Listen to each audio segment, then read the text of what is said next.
Welcome back, wanderers. Great to see you. Gather round. There is a very unexpected phenomenon taking place right now, and it was definitely not expected to be something that occurred in 2025.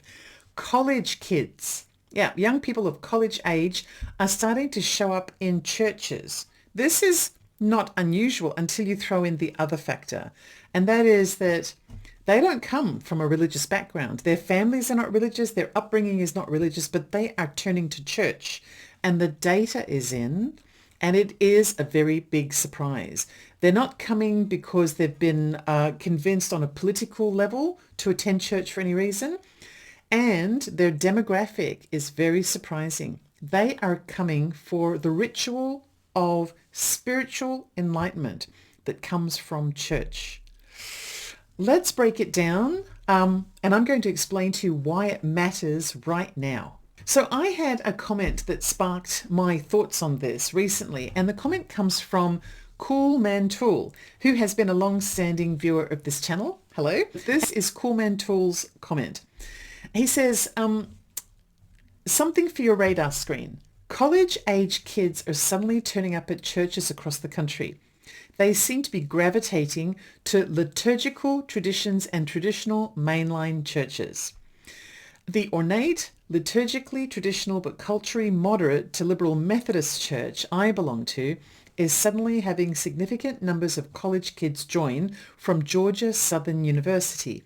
The kids aren't coming from religious backgrounds. No one in the congregation remembers this ever happening before. This trend started this fall semester. Is this the beginning of a significant movement? Okay, so that comment got my attention.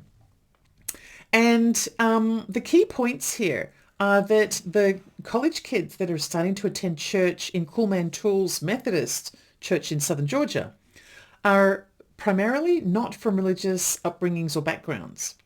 So what I did was I went in to look at the data, but I looked at the national data. Because, Southern Georgia is one thing. It could just be something that's popular in a certain part of the state. But no, this is actually happening across the United States.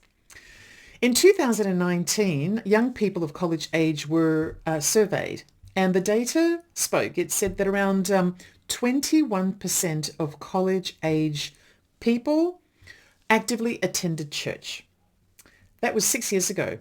The same data now for 2025, the figure has nearly doubled. It's now 39% of college age people are now willingly attending church. And the demographic of ethnic background is also really interesting, because you'd think to yourself automatically that it might be the white evangelical kind of maybe reformist type of, no. The demographic is that it's 35% white and 45% non-white. So 45% of these people are non-white from non-religious backgrounds. And the phenomenon, not only is it taking place on the national level, it's also happening at the grassroots level. So it's not coming from the top down. There is no visible structure above it to demonstrate and show how it's forming. So this is a grassroots movement. Now, a grassroots movement is something that happens in little cells all over the country. A group over here, a little group over there, a little group over here.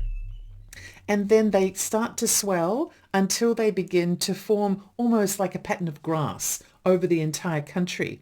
That's why it's called grassroots. They're little patches that swell into one great big movement. That's a proper movement. And they're pivoting towards structured church services, not this kind of casual spirituality. They're actually spreading out into lots of different denominations or non-denominational churches, but it is church. It's not some kind of spiritual retreat. It's nothing that's, related to anything other than what you would consider to be religious and church-based, although a lot of different religions are actually being covered by this phenomenon. So it's very, very interesting and very unexpected. I was trying to think about what could be causing this, and there are a few different things that have been happening in this age group. So we're talking about Millennials and Gen Z. Now, millennials are people who are in the current snapshot between the ages of 29 and 44. And Gen Z tend to be from 13 to 28. Now, 13 is on the younger end, but let's just say, we'll use the whole age range. From people from the ages of 13 to 44 are the future. It's kind of been a really noisy decade, hasn't it? With lots of red versus blue hyper-partisanship taking place across the country. COVID also was a really big divider of people, and it was also an isolator of people as well. And those that were coming of age during COVID would really have been feeling that sense of isolation. But then we also have this algorithmic kind of thing that's happening with technology, where people are being guided towards these tunnels of information or silos.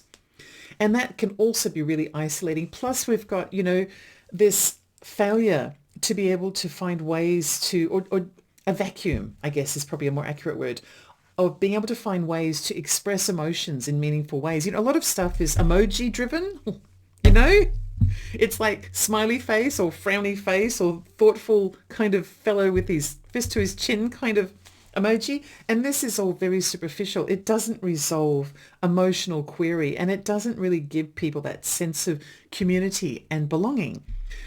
I'm going to tell you that as someone who is nearly 60 now, gosh, I'm reminding myself all the time, but I'll be 60 soon.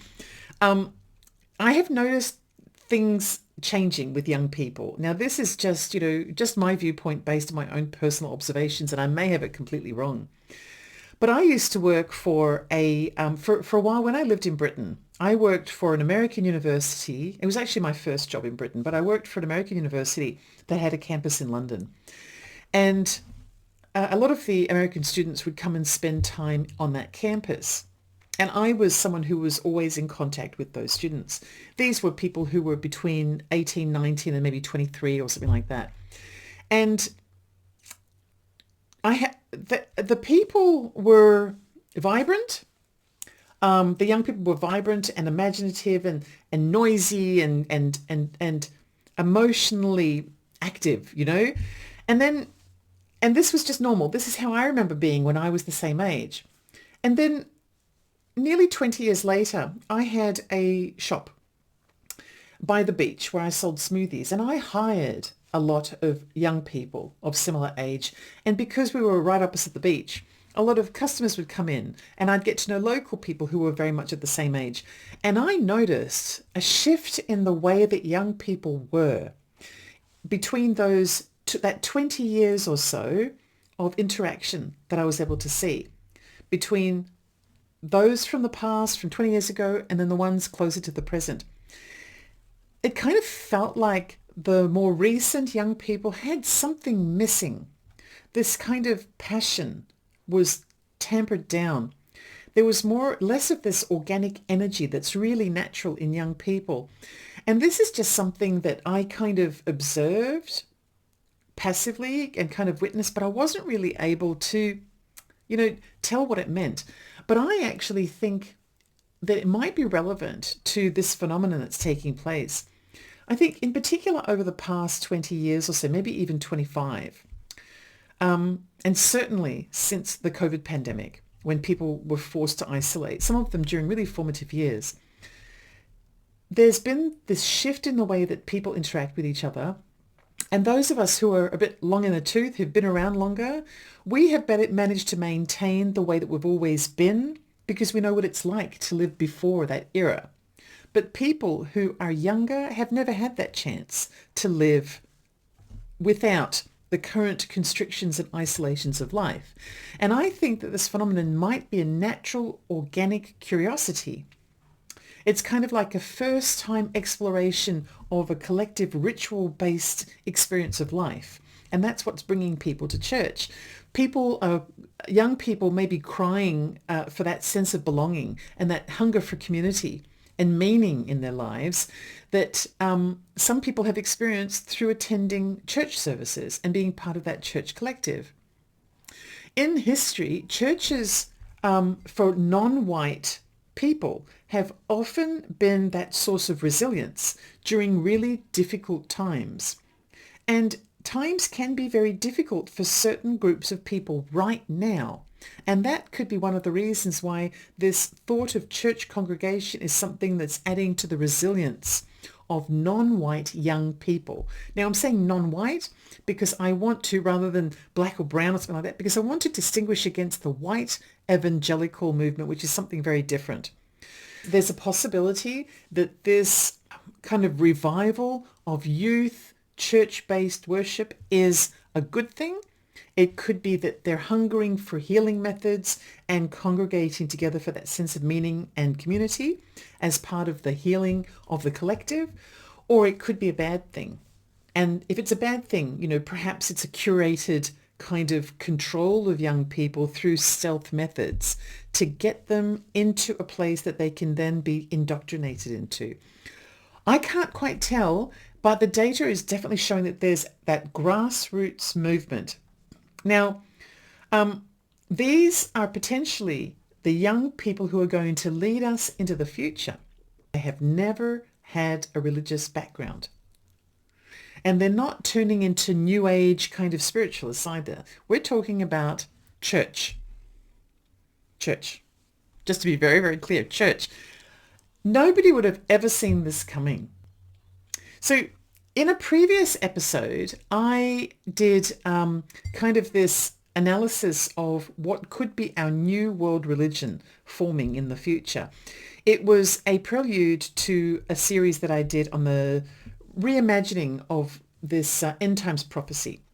I'm going to leave a link for that episode, which I think is called The New Worldwide Religion is Here or something like that. And I'm going to leave a link for it in today's show. What I did was I looked at the various different movements that seem to be growing in society. Things like, the UFO kinds of belief systems, the politics and division, or the various different political parties, things like, traditional Christianity, for example, or other emerging religions, or even atheism, all kinds of belief systems, that even the wellness kind of, the sporty wellness kind of belief system, and looked at all of these different types of movements to see which of them could potentially be the next big thing in terms of religion. And then I did an analysis of where we've come from with the previous societies, linking it to the descriptions of civilizations that align to the seven heads of the beast in end times prophecy, and also the seven dark powers that keep humanity trapped that are described in Gnosticism. It was a lot of work, but the playlist will also be included in the description for today's show. It actually showed some very interesting phenomenon taking place with humanity and with the collective. And it seems as though there is something forming here, and I'm wondering if this might be it. Young people have grown up in a really inauthentic kind of world, particularly the first world, with inauthentic spirituality surrounding them everywhere, and divisive kind of inauthentic discussion related to politics. And there's this cultural fatigue that also is present in today's society as well. And that grassroots timing is really ripe. It's really perfect for something to spread like wildfire. I'm actually in two minds about this. I can't tell if it's a manipulation of youth, particularly non-white youth, for some kind of purpose, or whether it's organic hunger for something else. But I will tell you one more thing. I ran the data, and it turns out that if it continues to grow at the rate that it is, this trend is going to become revolutionary by 2030. And that's why I've done this episode, because 2030 is that general snapshot year where everything is moving towards the interpretation of there being something revolutionary happening, an entirely different kind of world. The astrologers say it, the economists say it, the psychologists say it, that everything that is analyzing the way forward for humanity is predicting, science is saying it, you name it. They're predicting that by 2030, the world is going to be entirely different to what we're experiencing now. And that includes potentially an entirely new belief system. Is this trend of young people the movement that's going to end up being the revolution? That's what I want to know. But even more than that, I think the number one question is, are we ready for a grassroots spiritual movement that's growing quietly in the background while we're clinging to our old grievances from the past? Have you seen this happening? Have you seen this phenomenon happening in your area? And do you know anyone who's in this phenomenon? Can you get some kind of understanding of where it's coming from? And if you enjoyed this episode, you might want to take a look at my End Times Reimagined playlist, which I think should be sitting right here. And episode 1 is the video on the new worldwide religion. So check it out. Start there and watch all 8 parts. Just in case you've got nothing to do, maybe Thanksgiving week or something, because it'll show you where we came from, how we transitioned, and where we are probably going to end up next. It shines an entirely new light on what the Bible might actually be trying to tell us. And it may also give us a clue about what's happening with this movement. Welcome to the new world. This is Ellie Dreams and Under. I love knowing you're here, and I'll see you in my dreams. Bye.